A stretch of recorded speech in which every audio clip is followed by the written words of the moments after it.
और हमारे लिए गर्व की बात है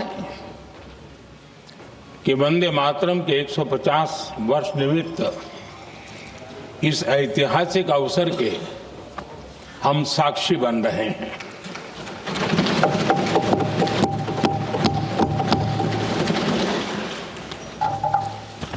एक ऐसा कालखंड जो हमारे सामने इतिहास की अनगिनत घटनाओं को अपने सामने लेकर के आता है।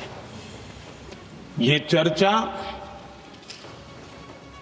सदन की प्रतिबद्धता को तो प्रकट करेंगी, लेकिन आने वाली पीढ़ियों के लिए भी, दर पीढ़ी के लिए भी ये शिक्षा का कारण बन सकती है अगर हम सब मिलकर के इसका सदुपयोग करें तो। आदरणीय अध्यक्ष जी, एक ऐसा कालखंड है जब इतिहास के कई प्रेरक अध्याय फिर से हमारे सामने उजागर हुए हैं। अभी अभी हमने हमारे संविधान के 75 वर्ष गौरवपूर्वक मनाए हैं। आज देश सरदार वल्लभ भाई पटेल की और भगवान बिरसा मुंडा की 150वीं जयंती भी मना रहा है। और अभी अभी हमने गुरु तेग बहादुर के 350वां बलिदान दिवस भी मनाया। और आज हम वंदे मातरम की 150 वर्ष निमित्त सदन की एक सामूहिक ऊर्जा को, उसकी अनुभूति करने का प्रयास कर रहे हैं। वंदे मातरम 150 वर्ष की यात्रा अनेक पड़ावों से गुजरी है, लेकिन आदरणीय अध्यक्ष जी, वंदे मातरम का जब 50 वर्ष हुए तब देश गुलामी में जीने के लिए मजबूर था और वंदे मातरम के 100 साल हुए तब देश आपातकाल की जंजीरों में जकड़ा हुआ था।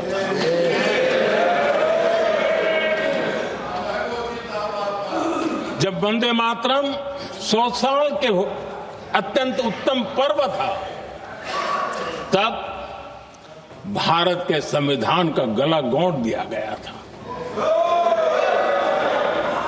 जब वंदे मातरम 100 साल का हुआ, तब देशभक्ति के लिए जीने मरने वाले लोगों को जेल के सलाखों के पीछे बंद कर दिया गया था। जिस वंदे मातरम के गीत ने देश को आजादी की ऊर्जा दी थी, उसके जब 100 साल हुए तो दुर्भाग्य से एक काला कालखंड हमारे इतिहास में उजागर हो गया।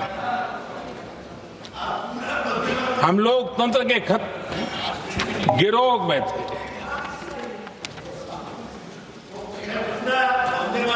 आदरणीय अध्यक्ष जी, 150 वर्ष उस महान अध्याय को, उस गौरव को पुनः स्थापित करने का अवसर है। और मैं मानता हूं सदन ने भी और देश ने भी इस अवसर को जाने नहीं देना चाहिए। यही वंदे मातरम है जिसने 1947 में देश को आजादी दिलाई। स्वतंत्रता संग्राम का भावात्मक नेतृत्व इस वंदे मातरम के जयघोष में था। आदरणीय अध्यक्ष जी, आपके समक्ष आज जब मैं वंदे मातरम 150 निमित्त चर्चा के लिए आरंभ करने खड़ा हुआ हूं, यहां कोई पक्ष प्रतिपक्ष नहीं है, क्योंकि हम सब यहां जो बैठे हैं एक्चुअली हमारे लिए रण स्वीकार करने का अवसर है कि जिस वंदे मातरम के कारण लक्षावधि लोग आजादी का आंदोलन चला रहे थे और उसी का परिणाम है कि आज हम सब यहां बैठे हैं। और इसलिए हम सभी सांसदों के लिए, हम सभी जनप्रतिनिधियों के लिए वंदे मातरम के रण स्वीकार करने का ये पावन पर्व है।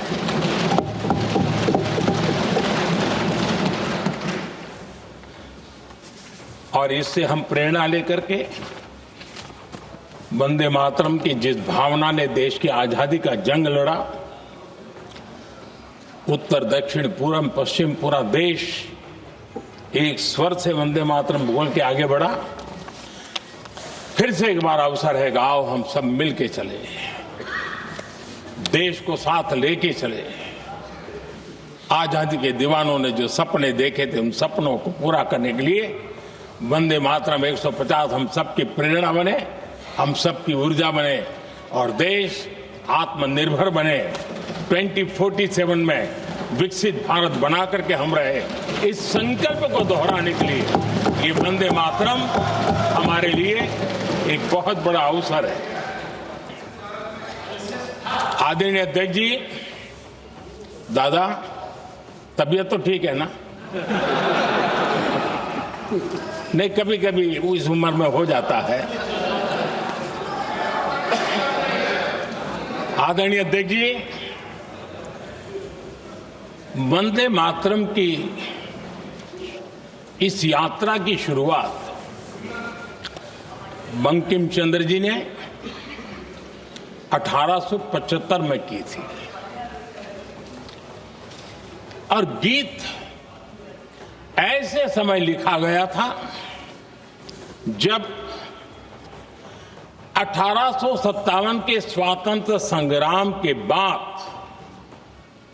अंग्रेज सल्तनत बौखलाई हुई थी, भारत पर भांति भांति के दबाव डाल रही थी, भांति भांति के जुल्म कर रही थी और भारत के लोगों को मजबूर किया जा रहा था अंग्रेजों के द्वारा। और उस समय उनका जो राष्ट्रीय गीत था, गॉड सेव द क्वीन, इसको भारत में घर घर पहुंचाने का एक षड्यंत्र चल रहा था। ऐसे समय बंकिम दा ने चुनौती दी और ईंट का जवाब पत्थर से दिया और उसमें से वंदे मातरम का जन्म हुआ।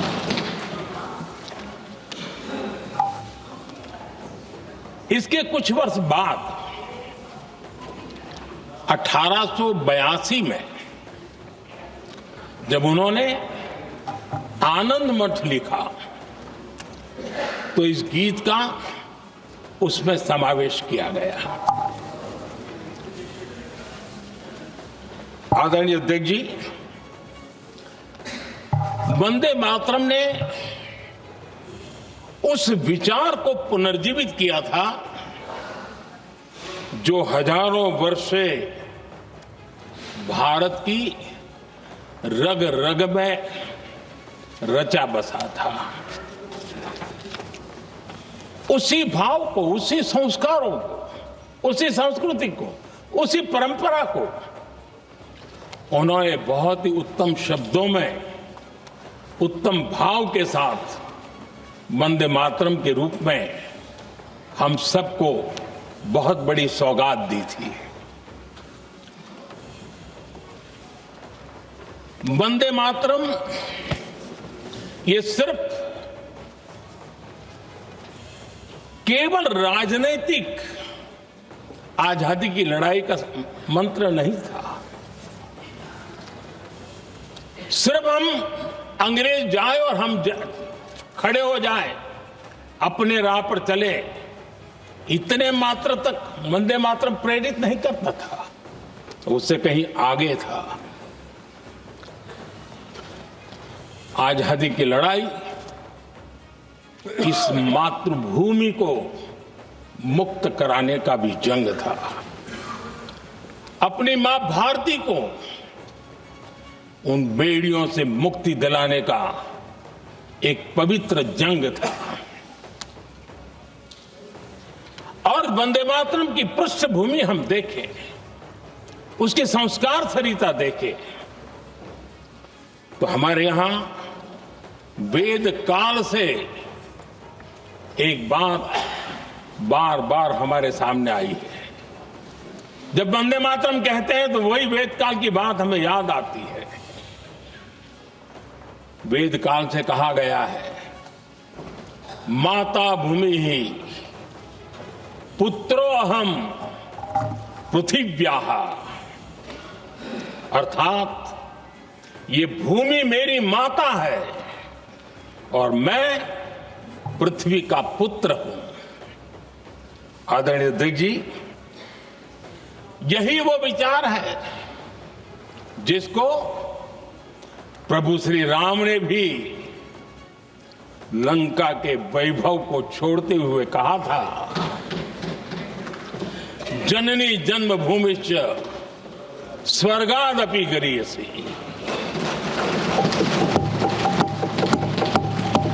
वंदे मातरम यही महान सांस्कृतिक परंपरा का एक आधुनिक अवतार है। आदरणीय अध्यक्ष जी, बंकिम दा ने जब वंदे मातरम की रचना की तो स्वाभाविक ही वो स्वतंत्रता आंदोलन का स्वर बन गया। पूरब से पश्चिम, उत्तर से दक्षिण, वंदे मातरम हर भारतीय का संकल्प बन गया। इसलिए वंदे मातरम की स्तुति में लिखा गया था, मातृभूमि स्वतंत्रता की वेदिका पर मदोमय, मातृभूमि स्वतंत्रता की वेदिका पर मोदमय, स्वार्थ का बलिदान है यह शब्द है वंदे मातरम। है सजीवन मंत्र भी यह विश्व विजयी मंत्र भी, शक्ति का आह्वान है यह शब्द वंदे मातरम। उष्ण शोणित से लिखो, वक्ष स्थली को चीर कर, वीर का अभिमान है यह शब्द वंदे मातरम। आदरणीय अध्यक्ष जी, कुछ दिन पूर्व जब वंदे मातरम 150 का आरंभ हो रहा था तो मैंने उस आयोजन में कहा था, वंदे मातरम हजारों वर्ष की सांस्कृतिक ऊर्जा भी थी, उसमें आजादी का जज्बा भी था और आजाद भारत का विजन भी था। अंग्रेजों के उस दौर में एक फैशन हो गई थी भारत को कमजोर, निकम्मा, आलसी, कर्महीन, इस प्रकार भारत को जितना नीचा दिखा सके ऐसी एक फैशन बन गई थी। और उसमें हमारे यहां भी जिन्होंने तैयार किए थे वो लोग भी वही भाषा बोलते थे। तब बंकिम दा ने उस हीन भावना को भी झकझोरने के लिए और सामर्थ्य का परिचय कराने के लिए वंदे मातरम के भारत के सामर्थ्यशाली स्वरूप को प्रकट करते हुए आपने लिखा था, तम ही दुर्गा दश प्रहरण धारिणी कमला कमल दल विहारिणी वाणी विद्या दायिनी नमामि त्वाम नमामि कमलाम अमलाम अतुलाम सुजलाम सुफलाम मातरम वंदे मातरम। अर्थात भारत माता ज्ञान और समृद्धि की देवी भी है और दुश्मनों के सामने अस्त्र शस्त्र धारण करने वाली चंडी भी है। अध्यक्ष जी, ये शब्द, ये भाव, ये प्रेरणा गुलामी की हताशा में हम भारतीयों को हौसला देने वाले थे। इन वाक्यों ने तब करोड़ों देशवासियों को यह एहसास कराया कि लड़ाई किसी जमीन के टुकड़े के लिए नहीं है, ये लड़ाई सिर्फ सत्ता के सिंहासन को कब्जा करने के लिए नहीं है। বাংলার আওয়াজ, বাঙালির আবেগ, জি 24 ঘন্টা।